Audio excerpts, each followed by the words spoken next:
بسم اللہ الرحمن الرحیم۔ یوٹیوب چینل اسلامی پوائنٹ کے پلیٹ فارم سے میں ہوں فراز احمد۔ آپ سننے والے تمام سامعین کو میری طرف سے اور میری پوری ٹیم کی طرف سے السلام علیکم۔ آپ تمام سامعین سے گزارش ہے کہ ہمارے یوٹیوب چینل کی پلے لسٹ کی ٹیب میں جا کر Islamic history till the establishment of Pakistan کی پلے لسٹ کو سلیکٹ کیجئے، جس میں آپ رسول اللہ صلی اللہ علیہ وآلہ وسلم کی پیدائش سے لے کر قیام پاکستان تک ہونے والے مختلف اسلامی واقعات سن سکیں گے۔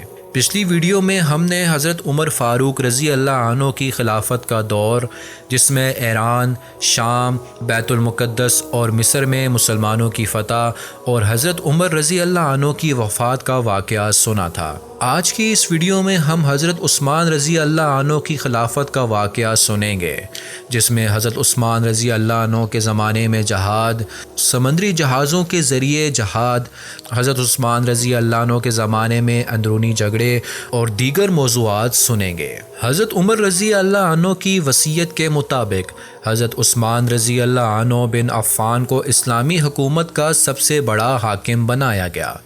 حضرت عثمان رضی اللہ عنہ ان صحابہ میں سے ہیں جو بالکل شروع زمانے میں مسلمان ہوئے تھے۔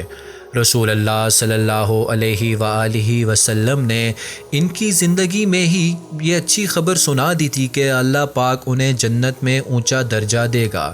جن صحابہ رضی اللہ عنہ کو یہ خوشخبری سنائی گئی تھی، ان کی تعداد 10 ہے اور انہیں عشرہ مبشرہ کہا جاتا ہے۔ اس خاص عزت کے علاوہ حضرت عثمان رضی اللہ عنہ کی ایک شان یہ بھی تھی کہ رسول اللہ صلی اللہ علیہ وآلہ وسلم کی 2 بیٹیوں حضرت رقیہ رضی اللہ عنہ اور ان کے بعد حضرت ام کلثوم رضی اللہ عنہ سے آپ رضی اللہ عنہ کی شادی ہوئی۔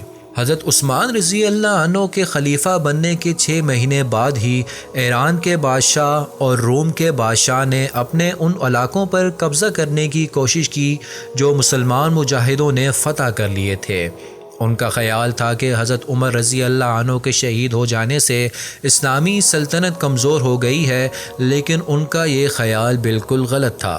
حضرت عثمان رضی اللہ عنہ کو رومیوں اور ایرانیوں کے باغی ہو جانے کی خبر ملی تو آپ رضی اللہ عنہ نے اسلامی فوج کے سالاروں کو حکم دیا، باغیوں کو پوری سزا دو، اور انہوں نے نہ صرف بغاوت کرنے والوں کو سزا دی بلکہ بہت سے نئے علاقے فتح کر لیے۔ بلخ، ترکستان، ہرات، غزنی، کابل، خراساں اور نیشاپور اسلامی سلطنت کا حصہ بن گئے۔ حضرت عثمان رضی اللہ عنہ کے زمانے میں ایک نئی بات یہ ہوئی کہ سمندری جہازوں کے ذریعے سمندر میں جہاد کیا گیا۔ حضرت عثمان رضی اللہ عنہ کے زمانے میں سمندری جنگوں کی شروعات اس طرح ہوئی کہ قیصر روم نے مصر کے دارالحکومت اسکندریہ پر سمندر کی طرف سے حملہ کیا اور اس شہر پر قبضہ کر لیا۔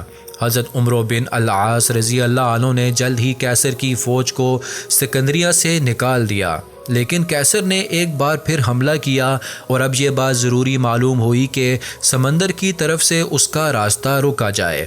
چنانچہ حضرت عثمان رضی اللہ عنہ نے جنگ میں کام آنے والے سمندری جہاز بنانے کی اجازت دے دی اور مسلمان کاریگروں نے سمندری جہازوں کا بہت بڑا بیڑا تیار کر کے رومیوں کو شکست دی اور جزیرہ قبرص پر قبضہ کر لیا۔ حضرت عثمان رضی اللہ عنہ کے زمانے میں مسلمانوں کے درمیان کچھ ایسے جھگڑے شروع ہوئے کہ انہیں دور نہ کیا جا سکا، یہاں تک کہ آپ رضی اللہ عنہ انہی جھگڑوں کی وجہ سے شہید کر دیے گئے۔ یہ جھگڑے دراصل ان لوگوں نے شروع کرائے تھے جو دل سے مسلمان نہ ہوئے تھے۔ ایسے لوگوں کو منافق کہتے ہیں۔ اس کے علاوہ ان جھگڑوں کی دوسری وجہ یہ بھی تھی کہ اب مسلمان بہت بڑی سلطنت کے مالک بن گئے تھے اور یہ سوال پیدا ہو گیا تھا کہ بڑے عہدوں پر کن لوگوں کو مقرر کیا جائے۔